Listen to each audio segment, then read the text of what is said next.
Lucido here with Take 5. Tonight we are going to discuss the book 30 Days of Thought by Doran. Now Doran, as many of you know, in the mortgage industry, speaks about culture matters.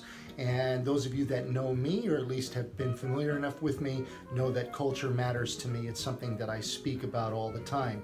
That being said, let me tell you, I've just begun to scratch the surface and dig into Jay's book. I'm about 9 chapters in. Andrew Berman and I, who have been good friends, Andrew Berman from the National Mortgage Professional and the Mortgage News Network, is the individual that actually mailed me this book with a really neat note. Kind of reminds me of what Stephen Littlefield did with the book, The Business of Gratitude.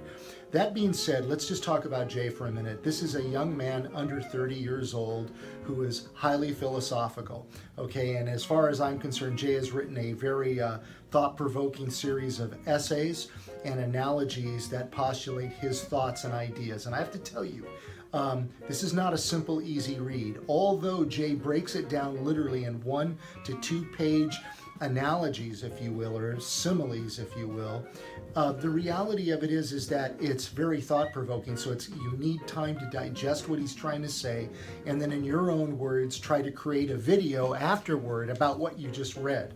And that's what Andrew and I are going to attempt to do. We're going to try to take this book and just take it in bite sizes. But I'm a little ahead of you, Andrew, right now. Like I said, I'm about 9 chapters in. I spent the weekend just kind of touching and getting an idea of what Jay's trying to convey. And let me tell you something, he's got quite a story himself. He came from a very, very, very tough beginning, and now this young man is very successful. I got a lot of respect for people like him that literally pick themselves up by the bootstraps and just aim to do something and make it happen. That's one thing I'm really impressed about him. And, you know, he's about finding your inner truth. That's what he's really trying to get. The bottom line is, as you read this book and you apply some of his thinking into your life, you're going to find your meaning, your internal meaning, and you'll figure out, you know, what best suits you, and how you can kind of come out of your shell. You know, here at P&G, for example, we always talk about progress is not possible without change. Another thing we say, you know, you've heard me say before, is getting comfortable with being uncomfortable.